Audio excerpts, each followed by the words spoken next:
de hoje. Vamos então dirigir a palavra ao nosso convidado, Stover Ezequias. Corrupção em Angola, um fenómeno que parece que está mesmo muito distante para se terminar, não é? Donaldo, primeiro eu queria aqui dizer que o conceito de corrupção é muito simples. Eu acho que as pessoas deviam perceber. Na administração pública ou na própria política, a corrupção é a utilização de um poder delegado em nome do povo em benefício particular ou benefício privado. E os julgamentos que nós temos visto, os escândalos que temos estado a acompanhar, para além da reportagem que todo mundo aqui acho que já viu na televisão pública de Angola sobre o banquete, é reflexo do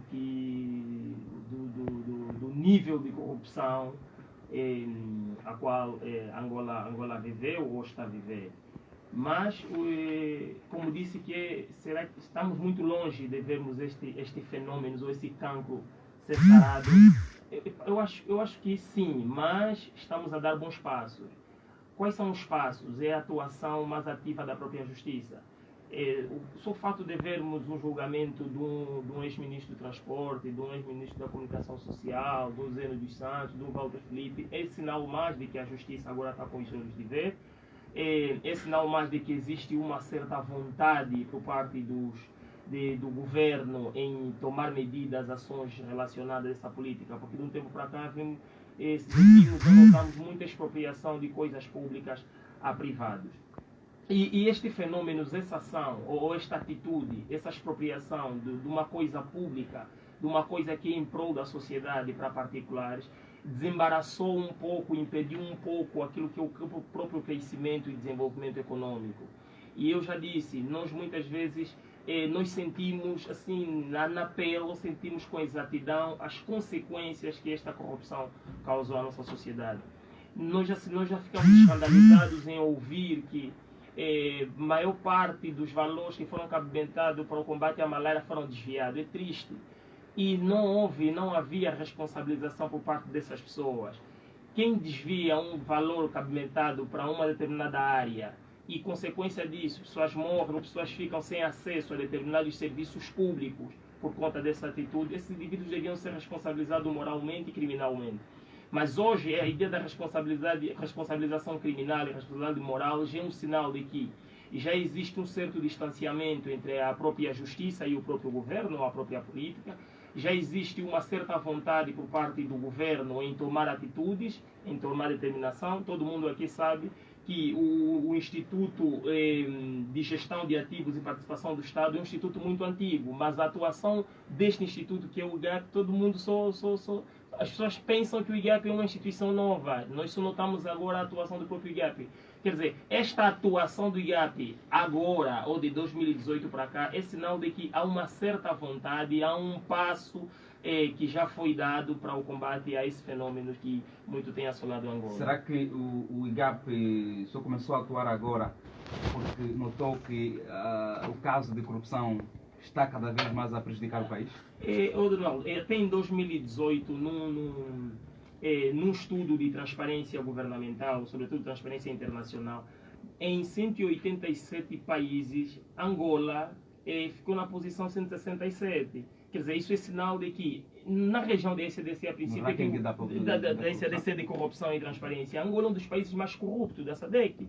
A nível mundial, Angola faz parte das Big Five dos países mais corruptos do mundo. Quer dizer, o histórico, o fenômeno da corrupção em Angola, na política angolana, é antiga. A corrupção é uma marca da política nacional.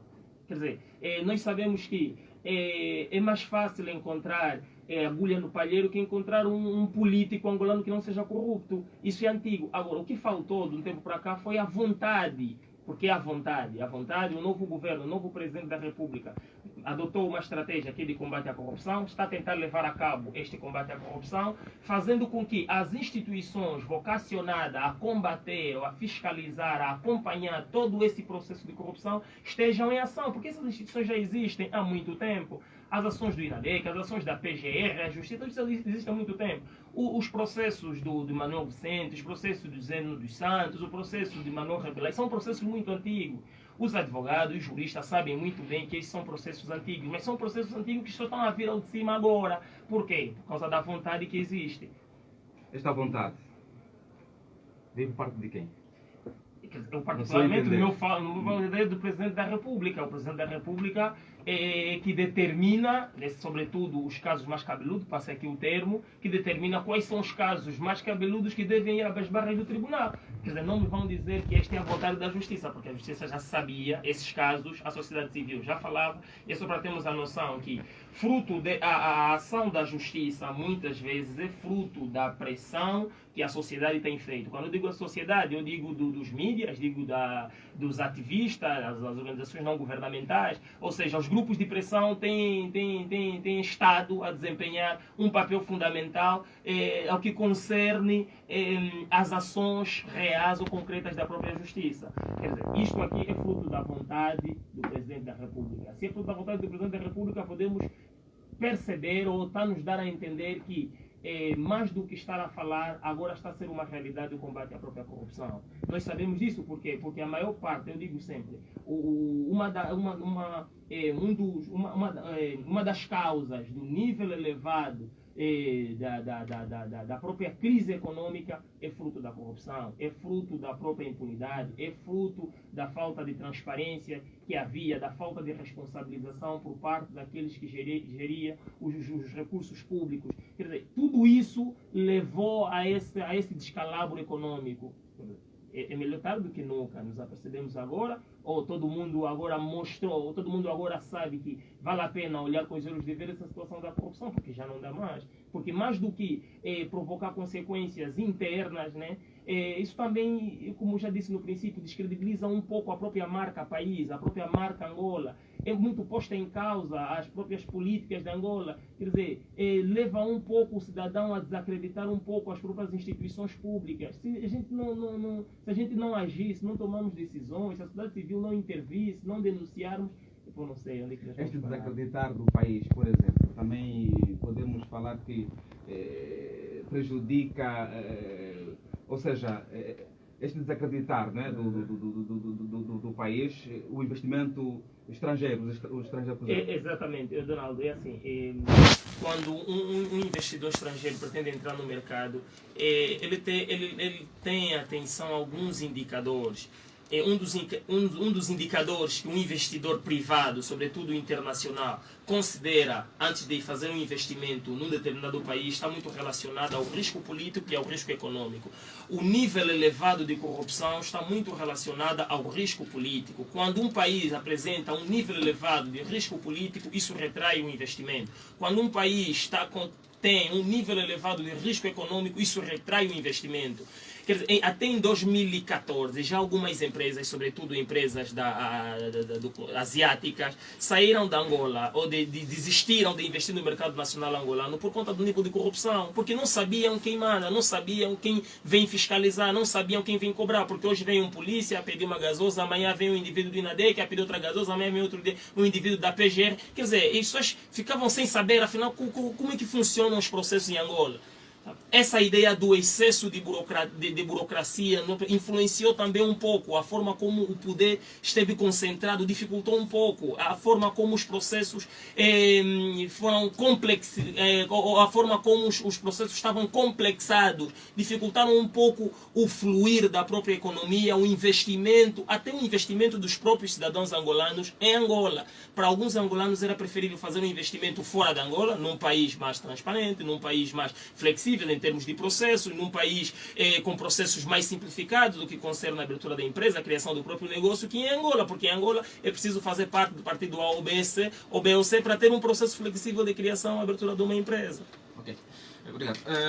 Gabriel, o que faltou então destas instituições atuarem antes?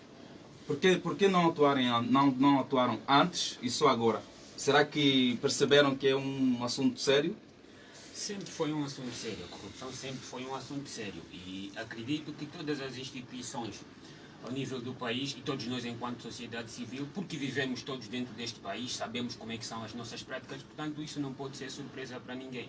Não é? Portanto, às vezes nos surpreendemos um bocadinho quando o Presidente da República vem a público dizer que o país agora percebe melhor as questões da corrupção. Não, as questões da corrupção são antigas e estão muito bem enraizadas. Portanto, as instituições já sabiam disso. Eu iria mais aqui pela intervenção do Stover. Houve, se calhar, um impulso, a própria sociedade percebeu que estávamos a levar o país para uma situação cada vez mais complicada e fruto de toda essa pressão que foi havendo, portanto, o Presidente da República também acabou por chamar a si essa responsabilidade do combate à corrupção. E esse impulso do Presidente da República, enquanto Presidente da República, enquanto mais alto mandatário da nação, portanto, ajudou, digo eu, ajudou de alguma forma a despertar as instituições e talvez seja por aí que agora se estejam a pegar nos processos. Porque não acredito, o país durante muito tempo, aliás, sempre foi governado por um único partido. E este partido, não é?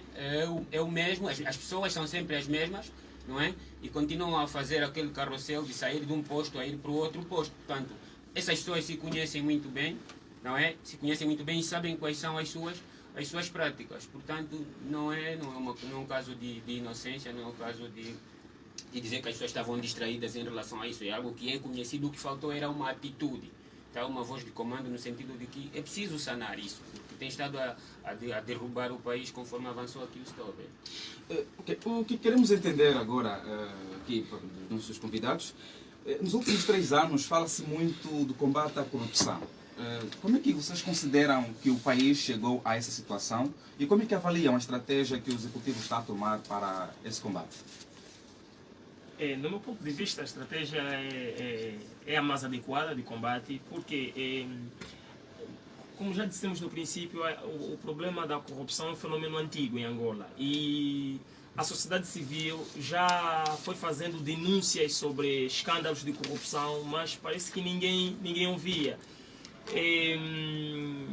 Uma das coisas que agonizou a ideia da corrupção em Angola estava muito relacionada ao abuso do poder, estava muito relacionada à impunidade. Por isso é que o presidente João Lourenço, quando do seu discurso de tomada de posse, dizia que ninguém é tão frágil a ponto de não ser defendido e ninguém é tão grande a ponto de não ser punido, né, pelas suas consequências, assim em outras palavras, ou nas minhas palavras.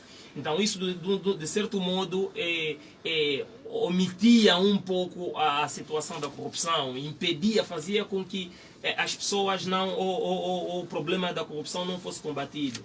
Uma outra questão também que facilitou um pouco esse processo, o que foi um rolo compressor da própria corrupção em Angola, estava muito relacionado à promiscuidade entre a própria Justiça, a Procuradoria-Geral da República e a política, e o governo. Este entra-sai de procuradores, de juízes, a política, o burro político. Isso de certo modo dificultou um pouco o próprio combate. Porque o indivíduo que faz parte do burro político, o indivíduo que faz parte do governo, o indivíduo que entra e sai do governo, depois não terá moral nenhuma de punir ou de condenar um ato de corrupção feito por um indivíduo. Esta ideia de que quem nomeia o juiz-presidente é o presidente da República, esta ideia que não existe um orçamento independente por parte da justiça, isso de certo modo alavancou um pouco esta ideia da corrupção. Agora, a estratégia é boa. Por quê? Porque nós precisamos recuperar a imagem do próprio país. Nós precisamos fazer com que as pessoas voltem a ter a credibilidade aos órgãos públicos, às instituições públicas, ao país que se chama Angola, aos políticos angolanos, aos chefes do governo. Nós precisamos disso. Então, só voltaremos a isso, só mudaremos a nossa percepção se, de forma pragmática, começarmos a colocar em prática os programas de combate à corrupção que foram lançados pelo Presidente da República. Ok? Finalmente chegou a nossa vez. Sim. Dizíamos, vamos só fazer aqui uma correção importante. Já houve o índice de relatório sobre a transparência, a questão da corrupção de janeiro, publicado em janeiro deste ano, do relatório de 2019, já Angola subiu 19 lugares. Em 2018, Angola encontrava-se na posição 165 e agora encontra-se na posição 145. Este relatório baseia-se a partir com os dados sobretudo da presença do presidente João Lourenço, aquela teoria toda do combate à corrupção, etc. Embora na região da SADC a situação continua a ser deplorável entre nós, mas já esse avanço positivo até janeiro de 2000, no ano 2019, no relatório publicado referente ao ano 2019. Ora, quando estamos a falar de corrupção, as pessoas devem perceber uma questão muito simples. O significado simples é algo que se estragou, é algo apodrecido. Aliás, ninguém entre nós suporta ver algo estragado, deteriorado. Então, portanto, a corrupção é isso, é algo estragado, é algo que podre mesmo. A expressão correta da palavra corrupção é isto. E ela é um fenômeno. Sendo um fenômeno, então existem meios de combate à corrupção. Em termos legais, nós podemos falar da Lei número 3/14, de 10 de fevereiro, que é a lei sobre criminalização das infrações subjacentes ao branqueamento de capitais. Recordar que sempre existiu crime de corrupção a partir do Código Penal. Estamos a falar de um código de 1886. Portanto, nunca em Angola houve um vazio de legislação sobre corrupção. Sempre existiu. E esta lei vem trazer aqui alguns elementos sobre os tipos de corrupção, os crimes de corrupção. Não é só a corrupção propriamente dita, aquela passiva ou ativa, mas também outros meios, outras formas de corrupção. Falo do artigo 36, de recebimento indevido de vantagem.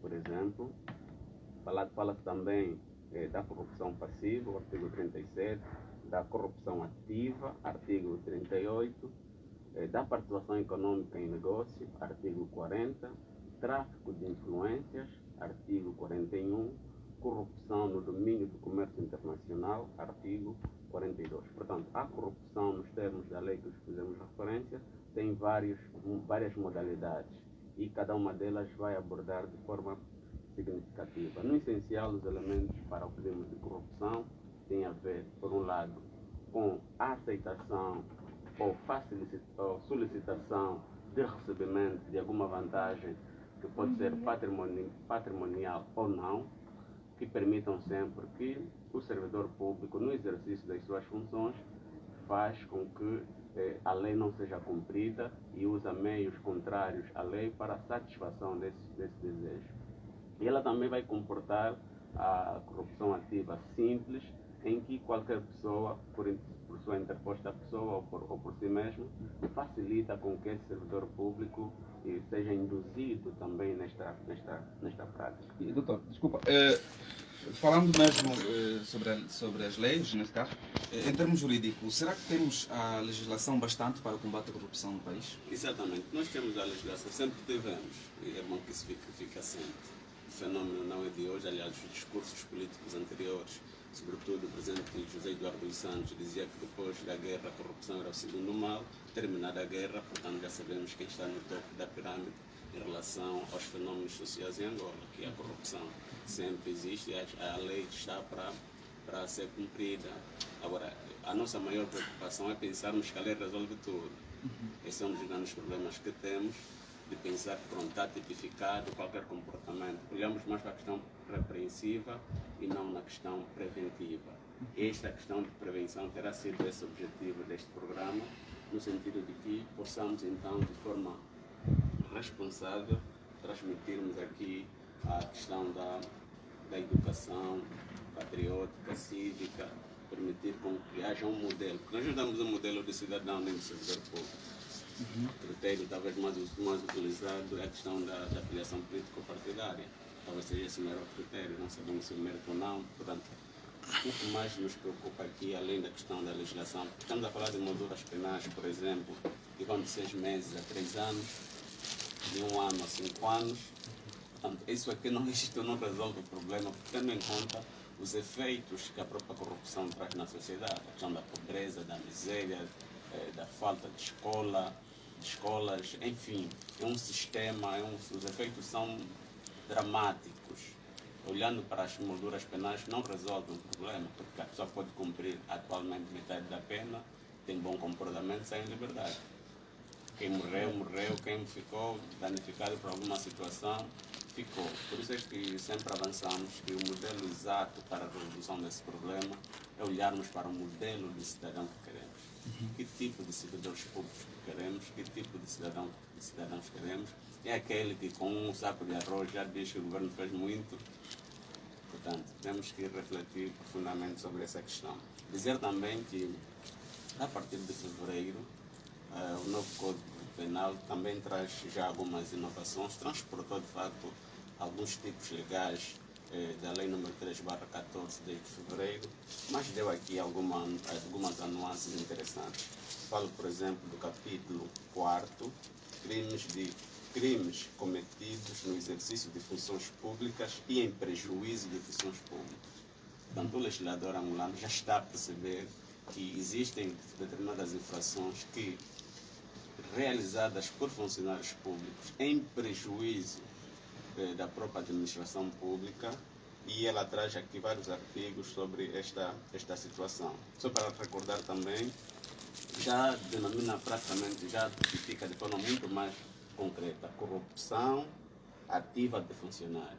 Portanto, ela já diz que é o funcionário público que, no exercício das suas funções, usa esse cargo para a vantagem patrimonial ou não patrimonial. Pode ser por interposto das pessoas, por isso também é preciso que se diga a corrupção faz parte do crime organizado. Estamos a falar da alta corrupção.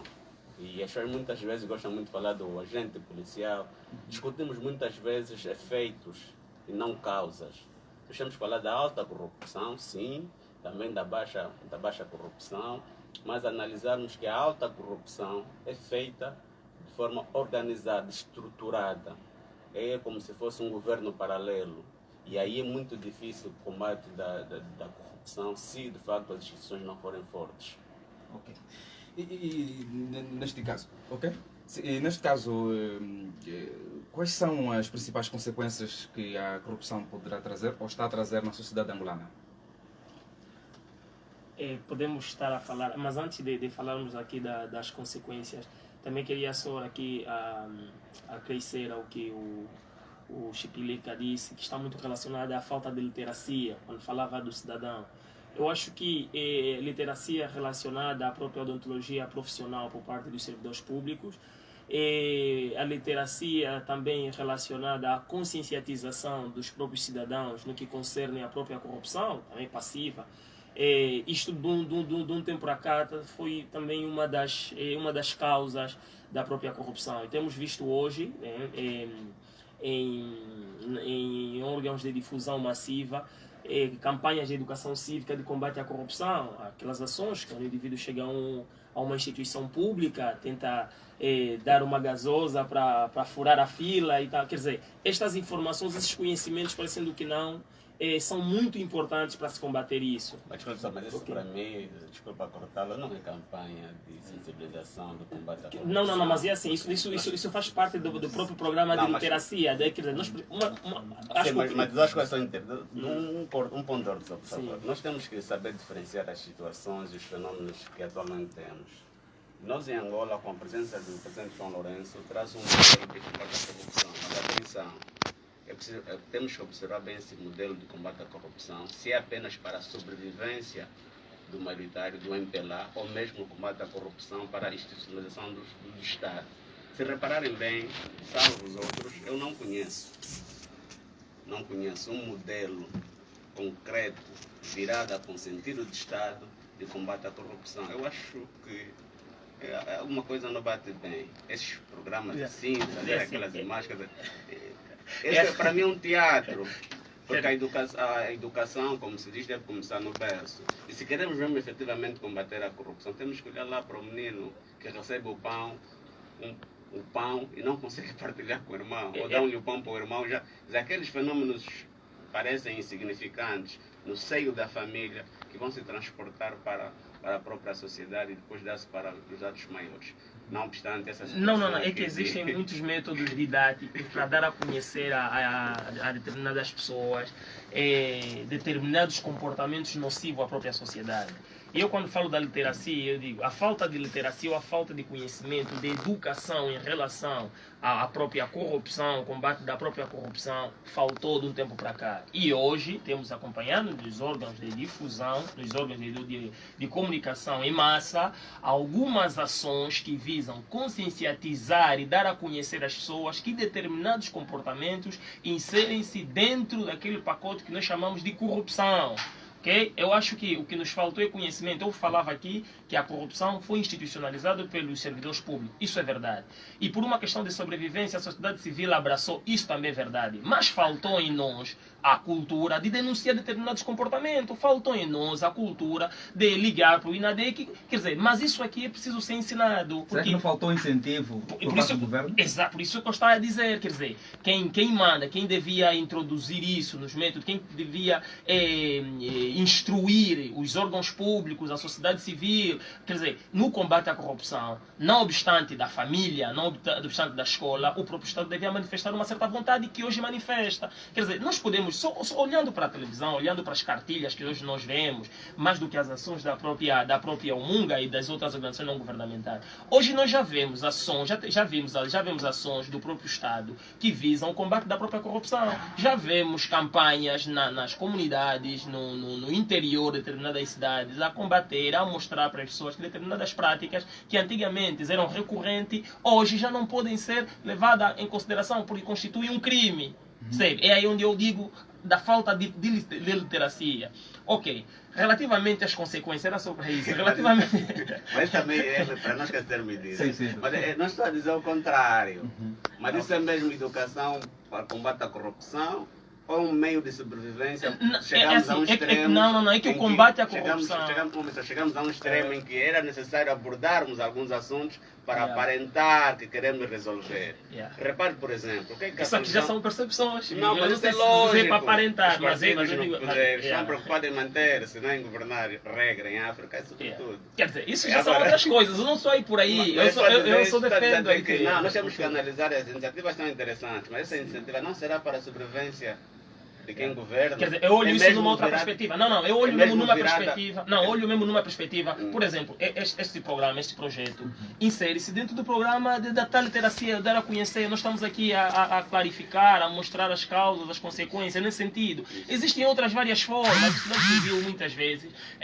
Algumas organizações já apresentaram peças teatrais, eu lembro, em 2010, 2011, 2012, a falar que a corrupção é crime. Já se falava não da gasosa, já havia isso, mas faltou massificar isso, porque tudo parte daí. A ideia da tal deontologia profissional, da tal ética, a própria ética, esses princípios, quando um servidor público não tem ética, não tem deontologia profissional, vai confundir o que é público com o que é privado, vai fazer com que o indivíduo que tem o dinheiro cabimentado para compra de seringas e paracetamol no Hospital Geral de Bengueira, leve para sua casa. Eu acho que só precisamos de um pouco de humanização, só precisamos de ter um pouco de princípio para a gente perceber e dizer assim, se eu desvio valores relacionados à malária, eu vou matar pessoas. Então, a ideia da cultura de denúncia, a cultura de que comportamentos de gênero é nocivo, a própria sociedade, a própria economia, a própria boa governança é errada. E isso é notório, por isso que eu digo, estamos a dar passos. Quer dizer, nós estamos a caminhar e o combate à corrupção é um papel de todos nós. O Explica até disse muito bem, é o papel da sociedade civil, é o papel dos grupos de pressão, é o papel dos ativistas, é o papel do cidadão. Basta ser um cidadão, basta ser um patriota. Quer dizer, nós temos o direito de combater e não só. Vamos dar a palavra ao Gabriel. Falta humanização? Bom, antes dessa questão, eu gostava de manter a questão anterior que o Donaldo colocou, que era precisamente tentar perceber como é que o país chega a essa situação de extrema corrupção e quer saber também como é que nós avaliamos essa estratégia que o Executivo está a levar, não é, de combate à corrupção. E nós entendemos que para percebermos o grau ou nível de maior ou menor corrupção numa determinada sociedade, é importante perceber como é que tal sociedade está estruturada do ponto de vista institucional. Portanto, e nós aqui podemos falar de duas formas de organização institucional.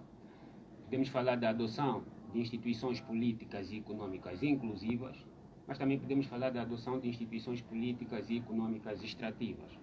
Ora, quando nós estamos a falar das inclusivas, conforme o próprio nome assim o diz, é aquela organização que exige maior inclusão das pessoas, não é, no próprio processo econômico.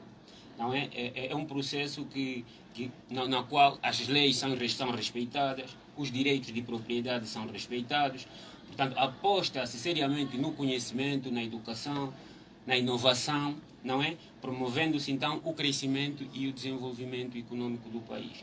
Por sua vez, as extrativas, conforme o próprio nome também assim o diz, são aquelas na qual um grupo restrito de pessoas ligadas ao partido que governa, não é, tendem a se apossar das principais riquezas do país para as suas finalidades particulares e, por conseguinte, tendem a manter o domínio das instituições econômicas, dos órgãos judiciais e também da própria comunicação social em si, porque dessa maneira têm o tapete vermelho estendido para si, para poderem fazer o que bem lhes apraz. Olhando concretamente para o caso de Angola, nós não precisamos pensar muito. Nós vivemos nesse país, nós sentimos o que se passa nesse país e é óbvio que as instituições adotadas aqui são as do tipo extrativas. E dissemos isso porque, precisamente, basta olhar para aqueles nomes que estão a sair agora como sendo as pessoas que desviaram o erário público. Basta olhar para aquelas pessoas que se consideram como sendo os maiores empresários do país. Portanto, são todas pessoas ligadas a um mesmo partido político. E, inclusive para o indivíduo se tornar diretor de uma escola, tem que estar ligado ao partido político. Portanto, a cultura da militância político-partidária como forma de melhorar a nossa condição socioeconômica está muito enraizada neste país. E é isso que é preciso desconstruir. É preciso desconstruir a questão da militância político-partidária. É preciso construir mais a questão da cidadania. Portanto, nós também fomos verificando ao longo dos tempos pessoas com responsabilidades políticas no país, não é? Apoiarem, né, digamos assim, apoiarem, até a incentivarem atos de corrupção. Todos nós já ouvimos frases do tipo: ah não, o cabrito comum está amarrado. Ah não, a gasosa deve ser um meio de entendimento entre os cidadãos e os servidores públicos. Está errado. Está errado, e essa forma de abordar as questões não é, minou por completo a sociedade angolana.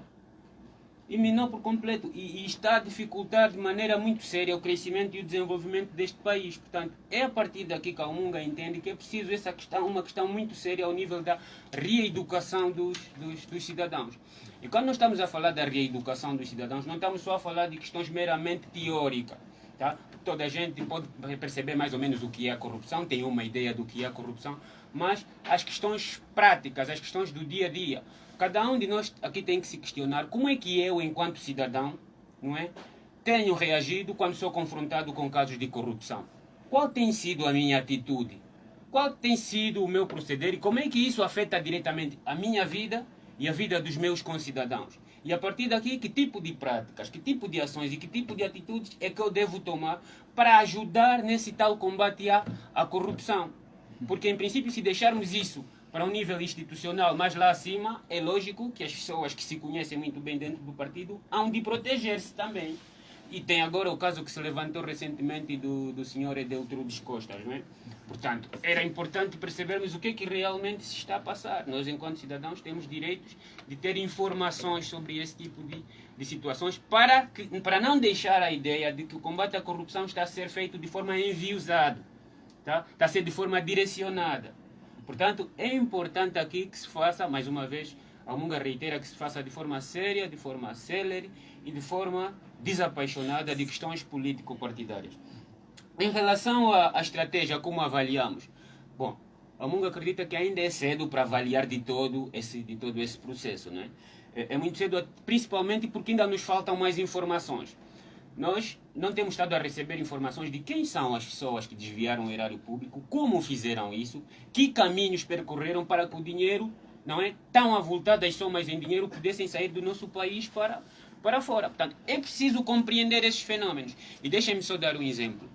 A semana passada, houve uma matéria noticiosa pública na qual, em Luanda, uma enfermeira, não é, que tentou extorquir 5.000 kwanzas de uma outra cidadã para que a sua filha pudesse ter acesso à saúde. O que aconteceu? Os órgãos noticiosos divulgaram o nome da senhora, a idade da senhora, o local onde ela vive e o local onde ela trabalha. Para o caso concreto desta cidadã, ela fez bem? Claro que não fez bem. ela deve ser responsabilizada? Claro que deve. Mas e estes grandes senhores que têm estado a desviar grande parte do erário público? O que é que lhes pode acontecer? Nós precisamos de informações sobre isso para podermos avaliar de forma efetiva se este mesmo processo de combate à corrupção está ou não a ser bem feito. Portanto, a Almunga tem estado a acompanhar todos estes processos do repatriamento de capitais, da apreensão de ativos constituídos com recursos públicos. A Almunga vai acompanhando com muita atenção, mas para avaliar a questão neste preciso momento não é possível. No entanto, nós recomendamos, não é, para melhorar a situação do país, precisamos adotar instituições mais inclusivas, precisamos tornar a sociedade mais partícipe da própria questão da governança. E como é que se consegue isso? Dizia o Stover que o presidente tem excessos de poderes. Concordamos, a Almunga recomenda, não é, que haja uma revisão constitucional. A Almunga sempre defendeu isso. Inclusive, quando o presidente da República ascendeu ao poder, convocou a sociedade civil, a Almunga também foi convidada e a Almunga também apresentou aquilo que eram as suas preocupações. Uma das grandes preocupações da Almunga sempre foi a questão da revisão constitucional. É importante também, num contexto como esse, de excesso de centralização, não é, implementarmos já as autarquias locais. Portanto, o presidente da República havia prometido isso aos angolanos. Agora não pode vir a público dizer que ainda não as tinha convocado. Também não pode dizer que ainda não tem a certeza que se vai acontecer ou não. É o presidente da República, desculpem. Tem que ter certeza sobre essas coisas. O presidente da República é a figura mais elevada do país. Se ele não tem certeza, quem é que há de ter? Então as autarquias locais são fundamentais. De certeza que não irão resolver todos os problemas, como todos nós sabemos, mas alguns deles, conforme o governador Rui Falcão lamentou já há algum tempo, né, tudo tem que depender de Luanda. O governador tem razão, o Munga entende a preocupação do governador, portanto tem que haver processo de descentralização. É preciso que haja maior priorização do setor social nos orçamentos gerais, ok? Portanto, o setor social, o tecido social do país está completamente degradado, a situação da fome, da pobreza está cada vez mais complicada e isso tem levado as pessoas a sair às ruas para poder apresentar as suas preocupações a quem realmente está a governar. E quem está a governar não tem que reprimir, tá? Tem que ouvir e tem que se sentar à mesa com as pessoas para definir como é que se devem criar caminhos e mecanismos para podermos ultrapassar tais situações. A despartidarização das instituições foi aqui tocada e muito bem pelo advogado explica. Estamos de acordo, né? Estamos numa sociedade excessivamente partidarizada e é preciso desconstruir isso. Mas também é preciso acabar com a impunidade, não é? Portanto, a questão da corrupção tem que ser olhada independentemente dos amiguismos ou de outras questões. É preciso perceber que a impunidade gera a audácia dos maus. Se eu, Gabriel, enquanto professor, recebo o dinheiro dos meus estudantes para eles poderem passar de classe, quer dizer, eu estou a mutilar os meus estudantes. Tá? Não só estou a mutilar os meus estudantes, como também estou a mutilar o próprio país. Porque os meus estudantes amanhã serão filhos dos meus professores dos meus filhos. Não é? Serão engenheiros de obras, não é? De um país que os meus filhos irão viver. E se não haver essa preocupação com a questão da educação e de outros setores sociais, nós continuaremos aqui a divagar em questões, a abordar questões meramente teóricas e não iremos chegar lá. Portanto, essas são as grandes questões que eu... Mas há aqui um aspecto interessante nesta apreciação que a Almunga faz aqui, que é importante sabermos que enquanto não tivermos um modelo de corrupção apresentado publicamente, Modelo de combate. Um modelo de combate à corrupção, para percebermos uma coisa é o programa político e outra coisa Desculpa, doutor. É efetivamente um modelo. Porque temos que avaliar o modelo. O que é que se vai se avaliar? O discurso político. Okay. Corremos o risco de não fazermos uma avaliação objetiva. Quando estamos a falar de modelo, vai nos permitir eu perceber que tipo de pessoas queremos na saúde, na educação, em outros setores da vida, na polícia, por exemplo, e em outros setores da vida do país. Para percebermos, então, isso vai ajudar com que cada um de nós consiga dar o seu contributo. Se não for isso, não é possível fazermos uma avaliação objetiva e que no espírito da nossa intervenção seja também valorada. Ficamos sempre num discurso do que disse e não disse, depois caímos nessa questão de ridículo. Até agora, salvo os outros, repito aqui, não conheço um modelo de combate à corrupção em Angola. O que eu sei são os discursos políticos, os programas políticos. mas não vejo um modelo. Falou, a pessoa que falou um pouco daqueles dos teatros, eu acho que aquilo... Campanha Não, de mas sensibilização. já paramos são mesmo para campanhas, avaliar sim, se aquelas campanhas são mesmo campanhas de sensibilização e se os efeitos positivos que queremos alcançar dela é evidente que apareçam, existem. E já sabemos disso.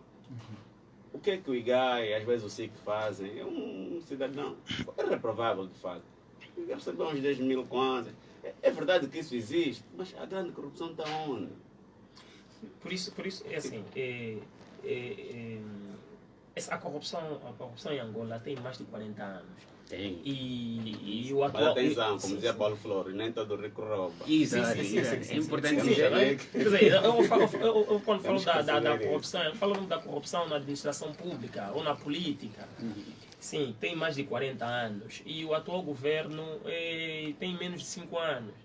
E esse programa de combate à corrupção está a caminhar, ou está a começar a dar os primeiros passos. E uma coisa que eu louvei aqui é a ação da justiça.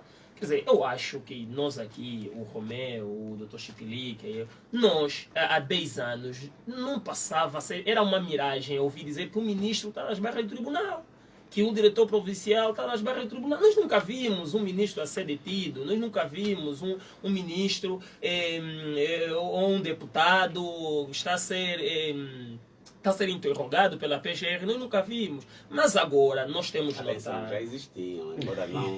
Exato. Por exemplo, a questão da retirada da imunidade, Melo Xavier foi um exemplo. Enquanto deputado foi retirada da imunidade. Xavier, mas está Já mais tivemos situações em que Quer dizer...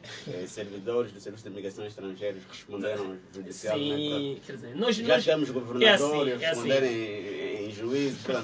A processão não foi tão genérica assim, a impunidade. Mas era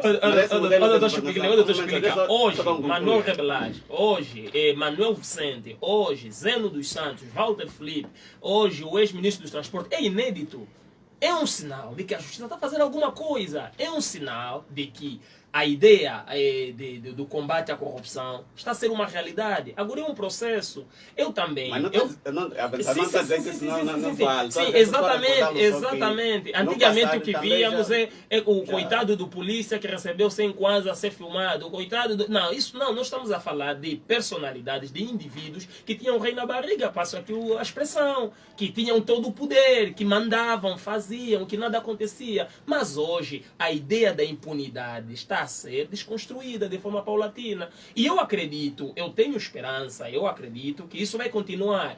E para isso continuar é necessária a participação de todos. Eu quando falo a participação de todos, é necessário que se aculture a própria sociedade a denunciar casos do gênero e a perceber quando é que estamos diante de uma corrupção, quer ativa ou quer passiva. Isso parte... essa noção, essa ideia parte de uma educação cívica, porque as pessoas devem ser educadas, devem ser disciplinadas a determinados fenômenos da vida social. Há fenômenos que as pessoas desconhecem. O doutor Chipilica percebe, o doutor Romeu percebe, o doutor Chipilica pode fazer uma denúncia, mas há quem não sabe fazer uma denúncia, há quem já foi lesado, há quem passou a um concurso público e depois não foi aceito, não foi admitido, teve positivo, não foi admitido por injustiça, não sabe fazer uma denúncia. É preciso educar as pessoas a isso. É assim que nós começamos a combater a corrupção, porque nós todos sentimos na pele, ou temos sentido na pele, a consequência da corrupção. O nível de desigualdade, o fosso que existe entre os ricos e os pobres é reflexo do nível de corrupção. Nós aqui, todos nós aqui, eu digo categoricamente, todos nós aqui já se depararam com a situação de que eu conheço alguém que manda e dê X para você entrar lá. Todos nós. Então, nós precisamos de olhar para isso e dizer assim, este ato, esta ação é uma ação nociva ao bem-estar social, é uma ação nociva à própria boa governação. Então, nós precisamos tomar atitudes. Também há uma outra coisa que também estava muito relacionada à própria desorganização, à própria má governação, à própria centralização do próprio poder. O Dr. Romeu até falou, e muito bem, isso estimula, de certo modo, a própria corrupção. Quando só um é que manda, quando só a decisão vem de lá de cima, isso, de certo modo, implica, leva as pessoas a adotarem outros caminhos, quando as coisas se complexam, quando ninguém sabe quem pode e quem manda. Agora, relativamente às próprias consequências da própria corrupção, esta má governação que tem que consubstancia-se na própria a falta de fiscalização ou falta de controle da própria coisa pública pode levar à própria evasão fiscal, à própria fuga ao fisco, que não deixa de fazer parte desse tal pacote, se assim posso chamar, da corrupção. Por quê? Porque ninguém controla, porque quem controla é meu amigo, então eu não pago imposto, isso também. Quer dizer, há uma outra coisa que está muito relacionada ao próprio índice de desemprego. Por quê? Porque aquele valor que era capimentado para a criação de mais emprego, o indivíduo levou para fazer ou para construir coisa particular. Quer dizer, são muitas coisas que levaram Angola até esse ponto. Muito obrigado. Doutor, queremos também saber aqui a responsabilização criminal dos indivíduos identificados que praticaram a corrupção e que, como consequência, se podemos considerar, prejudicaram o país. Está a ser bem feito? Essa avaliação é muito... Essa resposta é difícil de dar, se é bem feita ou não. Mas aqui há indicadores, quando foi apresentado, de que alguma coisa efetivamente está a ser feita. Embora, enquanto cidadão, observo com alguma preocupação. Porque nós podíamos ter optado um outro modelo, embora fala-se daquele prazo de 6 meses que se deram às pessoas para que pudessem apresentar voluntariamente aquilo que indevidamente se aproveitaram. Não aconteceu. Por uma questão muito simples.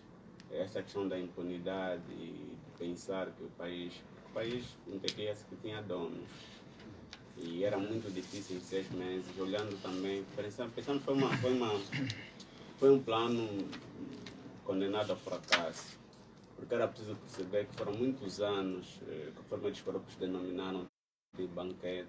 E em 6 meses era praticamente impossível, com alguma voluntariedade, e entregarem aquilo que supostamente tinham se apropriado.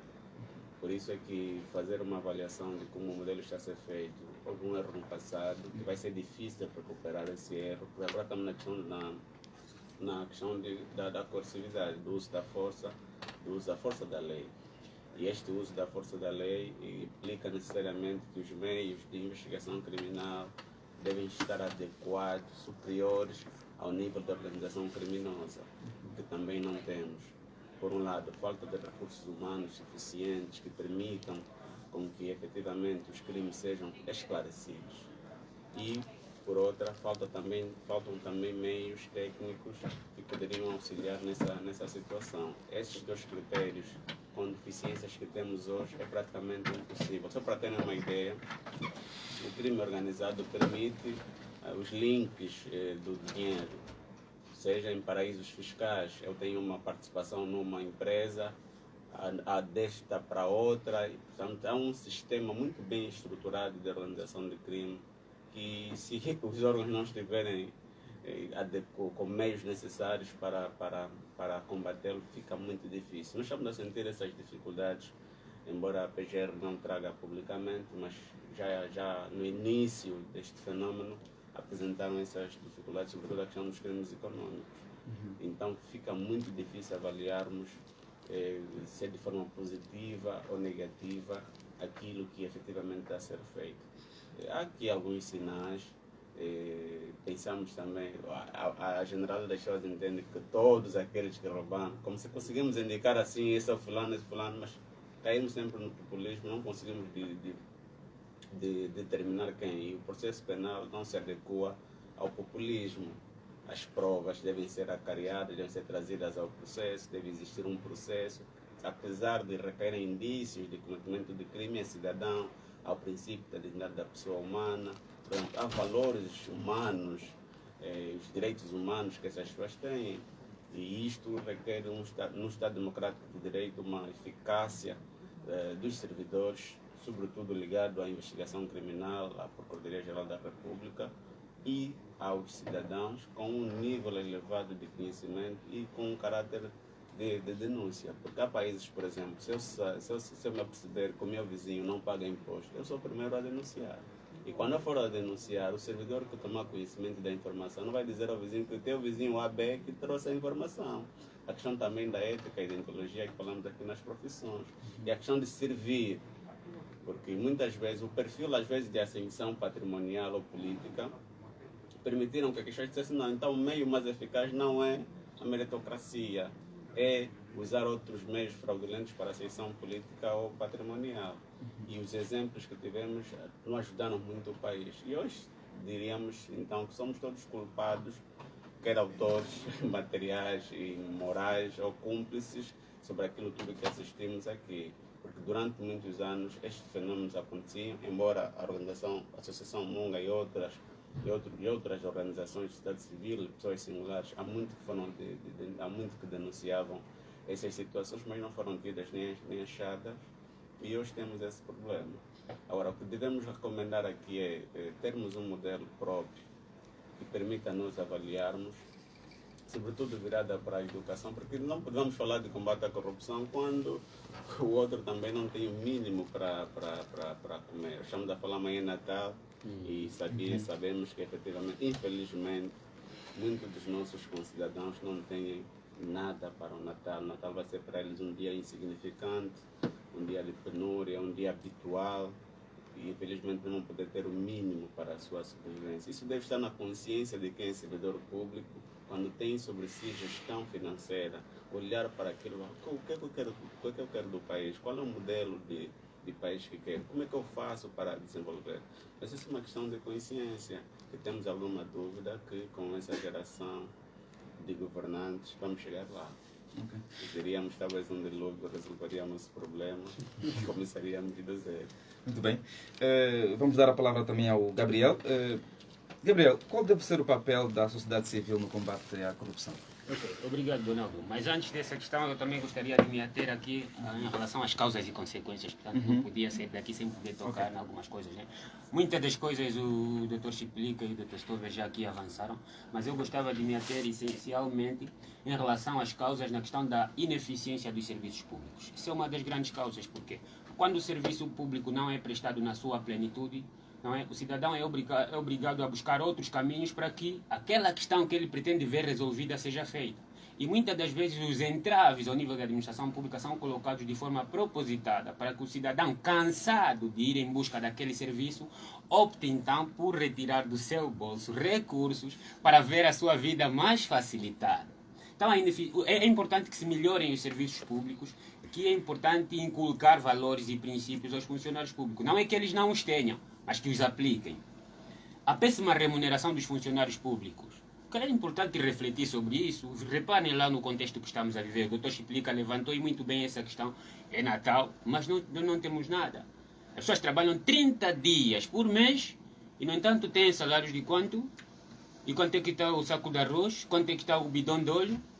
É só sairmos um bocadinho dos nossos confortos, dos nossos gabinetes, andarmos um bocadinho nos mercados, 4 de Abril e noutros bairros mais afastados do casco urbano para percebermos como é que as pessoas estão realmente a viver. Então, a péssima remuneração dos funcionários públicos também tem sido, tá? Eu não diria que concordo com isso, mas tem sido uma das razões pelas quais os funcionários públicos adotem principalmente esse tipo de prática. A falta de transparência na gestão pública.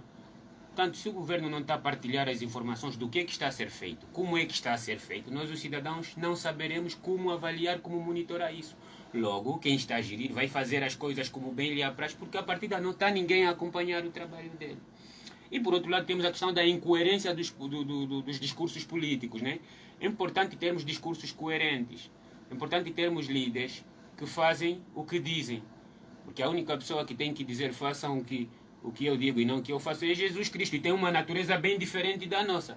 Portanto, nós temos que aprender a fazer aquilo que nós dissemos. Temos que ser coerentes com as nossas abordagens teóricas, têm que ser coerentes com as nossas práticas.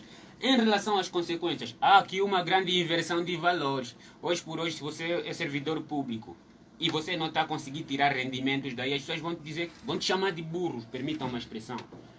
Mas tu estás lá e tu não fazes nada, e tu não vês nada, tu não utilizas o teu cargo público para te satisfazeres. Então, isso é preciso desconstruir. O servidor público está lá para servir e não para se servir. Então, essa inversão de valores está muito enraizada ainda na nossa sociedade. E isso também, uma das consequências da corrupção é a fraca arrecadação de impostos por parte do Estado, porque em princípio a infração que um cidadão comete, por exemplo, ao nível da regulação do trânsito, Portanto, devia ir para os cofres do Estado. O Estado arrecadava mais receitas para poder prestar melhores serviços públicos. Se aqueles valores ficam no cofre do agente regulador aí, é claro que não chega aos cofres do Estado. Tá? E não são poucos esses valores que muita gente recebe nas ruas, não é? E utiliza-os para os seus próprios fins particulares. Isso também resulta na má qualidade das empreitadas públicas. Por quê? Porque boa parte do bolo é colocada no bolso e apenas uma ínfima parte é destinada realmente às empreitadas. Por conseguinte, temos a degradação da vida, né, dos nossos concidadãos e principalmente dos grupos mais vulneráveis. E aqui é importante realçar que a Munga continua a acompanhar a situação das pessoas a viverem na rua, tá? Mulheres e crianças, e agora nessa altura do fique em casa, portanto, as pessoas que vivem em situação de rua têm a sua vida mais complicada, né? com todo o risco e com todas as ameaças associadas a isso. Portanto, a Munga nesse aspecto também defende que, do mesmo jeito que o Estado tem estado preocupado em construir centralidades um pouco por todo o país, para pessoas razoavelmente remuneradas que possam cumprir com isso, também é importante construir habitações sociais para as pessoas que vivem na rua. Porque são cidadãos desse país, os recursos desse país também são desses cidadãos. Portanto, é importante não fechar os olhos para essas pessoas, porque essas pessoas existem. Tá? Não dá para fingir que não existem, porque estão aí, estão visíveis. E os recursos do país são de todos nós. É claro que não vamos distribuir o petróleo na casa de cada um aos bocadinhos, ou o diamante na casa de cada um aos bocadinhos, mas é importante criar infraestruturas, criar serviços que possam beneficiar a toda essa comunidade.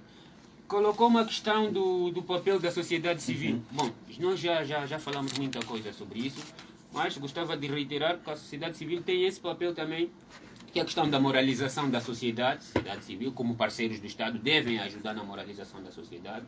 A questão da reeducação da sociedade, voltamos a insistir, mas é uma reeducação para a prática das coisas. E nós sabemos que a questão da reeducação é muito forte, a questão das práticas. São questões muito difíceis porque envolvem por si só também mudanças de hábitos. Nós estamos, por exemplo, constantemente a falar nas pessoas sobre a necessidade de se preservar o meio, não é? De não se deitar os resíduos sólidos nas ruas, de se utilizar recursos como energia e água com maior razoabilidade. Portanto, as pessoas sabem disso, as pessoas conhecem isso. Mas na prática, continuam a fazer as mesmas questões. Portanto, o que é importante aqui é trabalhar ao nível da mudança de comportamentos, porque nós entendemos que um conhecimento que não é aplicado não é um conhecimento de facto. Então temos que aprender a aplicar, não é, aquilo que nós aprendemos para a melhoria do nosso bem-estar. Também a sociedade civil tem o direito de participar, tá? Tem o direito de participar na governação do país. De que maneira? A sociedade civil precisa participar nos momentos de elaboração, concepção e implementação dos projetos públicos. A sociedade civil precisa ter acesso aos orçamentos públicos. Para quê? Precisamente para monitorar melhor, para acompanhar melhor. Saber quais são os projetos que estão direcionados para a minha comunidade, quais são os orçamentos, e eu, enquanto cidadão, vou procurar saber como é que estão a ser tratados esses assuntos. E aqui é importante referir também que nós já temos há alguns anos, 1 ou 2 anos, se não me engano, a lei dos orçamentos participativos, que prevê essa participação dos cidadãos ao nível da elaboração dos orçamentos. É importante que isso se faça. De facto, não conheço nenhuma administração pública, pelo menos aqui ao nível da província de Benguela, que pratica isso dos orçamentos participativos. E lá está, a par dos orçamentos participativos, uma questão também que pode ajudar muito na maior participação dos cidadãos é, sem sombra de dúvidas, a questão das autarquias locais. Portanto, não é em vão que as pessoas saem às ruas para dizer que é preciso que se implementem as autarquias locais, é porque de facto isso é importante, isso pode abrir caminhos para que realmente governantes e governados possam encontrar consensos e caminhos para poder melhorar a situação do país a todos os níveis. Obrigado. Muito obrigado, Gabriel Romeu. Assim, de uma forma breve, talvez aqui as suas considerações, mas de uma forma breve, na perspectiva econômica, a corrupção minou de tal maneira que não se pode reparar? Não, pode-se reparar. Pode-se reparar. Tem cura e a cura passa mesmo por criar, como disse o Chiplica, este programa ou este modelo de combate à corrupção, que tem uma cota participação da própria sociedade, porque o próprio combate poderá ajudar a criação de um ambiente favorável de negócio, e a criação de um ambiente favorável de negócio poderá atrair mais investidores, tanto internacionais e nacionais, e tentar recuperar o índice de emprego, recuperar reduzir o índice elevado de pobreza, recuperar o índice elevado de empresas falidas. Há uma cura, por isso eu digo assim, a ideia do combate à corrupção, sobretudo no topo da pirâmide, está muito ligada à própria vontade. Se houver vontade por parte de quem governa, se houver atuação efetiva e pragmática por parte da própria Justiça, que são os tais órgãos competentes, a própria Justiça, a própria Procuradoria-Geral da República, eu acho que muito breve vamos recuperar esta situação, esta imagem negativa que Angola de um tempo para cá foi mostrando para o mundo, e vamos recuperar essa percepção ou esse nível de confiança que muitos concidadãos já perderam em relação às instituições públicas e algumas instituições privadas. Não. Ok, obrigado. Doutor Chiplique Eduardo, as últimas considerações? Exatamente. A primeira tem a ver com autoconfiança. É necessário que nós, enquanto cidadãos, não obstante as dificuldades e desafios que a própria vida nos proporciona, devemos ter a autoconfiança no sentido de lutar honestamente para alcançarmos os nossos objetivos. As famílias devem estar cada vez mais unidas, o Natal está a aproximar-se, no sentido de criarem um modelo também familiar que permita uma sã convivência entre eles. Aspectos negativos, sobretudo a questão dos adolescentes e jovens que começam com uma atividade sexual muito cedo, depois criam os problemas, não têm emprego, não têm informação. Portanto, aqui, além da questão macro que as instituições devem fazer, há aqui pormenores muito interessantes, sobretudo no seio da família, preocuparem-se em conversar, em permitir com que as famílias sejam fortes, porque a família, nos termos da Constituição, é o núcleo fundamental do Estado. E com essas dificuldades todas, ficarmos mais relaxados. Às vezes preocupa-me estudantes que têm a oportunidade de ir à escola. O mínimo que é possível fazer, ainda não têm esta autoconfiança, não acreditam-se. É preciso incutirmos aos jovens e adolescentes a vontade de lutar honestamente para alcançar os objetivos. É verdade que o país está mal, obviamente, reconhecemos, mas o seu contributo é importante também para sair dessa situação. Lembrar que a sua luta é importante. Relativamente aos servidores públicos, que sejam honestos, entreguem a sua vida a Deus, vai ajudá-los a conseguirem servir, pensar no outro enquanto pessoa, porque muitas vezes olhamos para nós mesmos, estamos aqui a apontar os erros dos outros e os nossos, por exemplo. Então, cada um de nós é um agente mobilizador para efetivamente isto, não diríamos terminar, né, só com a segunda vinda de Cristo, mas vamos reduzir o máximo possível, onde também haja uma corrupção muito mais sofisticada, fica difícil perceber se houve ou não. Um exemplo muito prático e para terminar, fala de uma anedota de um primeiro-ministro, de um ministro angolano que foi a Portugal e deparou com um hospital. Oh, como é que esse hospital está assim? Foi a casa de um outro ministro também da sua área e admirou a dimensão da casa. Como é que é uma casa como essa? Ele disse, não, eu tenho uma casa como essa, daquele hospital do outro lado, 10% daquele orçamento tirei e construí a minha casa. E este ministro, quando veio para Angola, espantou-se ao ver a casa do outro ministro. Não, sua casa foi 2 vezes superior à minha, como é que conseguiste isso? Disse, olha, estás a ver aquele hospital, indicou para um lugar baldio, que não tinha nada. Disse, não, aí não tem nada. Disse, aí devíamos construir uma escola, mas todo o dinheiro construí esta minha casa. Portanto, é só ver a dimensão do roubo, né? Que de facto nós devemos estar preocupados com isso, mas acreditar sempre que é possível se todos nós estarmos unidos e lembrar sempre que a prevenção do combate à corrupção começa no berço. Muito obrigado. Caros ouvintes da Rádio Eclésia 99.7, estamos mesmo na reta final do nosso programa. Só temos de agradecer pela sua audiência. Dizer que estaremos juntos daqui a 15 dias com convidados para mais um debate aberto. E para os nossos convidados, o nosso muito obrigado mais uma vez e esperamos contar sempre convosco. Sábio, caro ouvinte, que a luta contra a corrupção é de todos nós. De todos nós. Trabalhou para si Antônio Mateus, Donaldo Souza, Domingos Manuel. E bom dia a todos. Feliz Natal.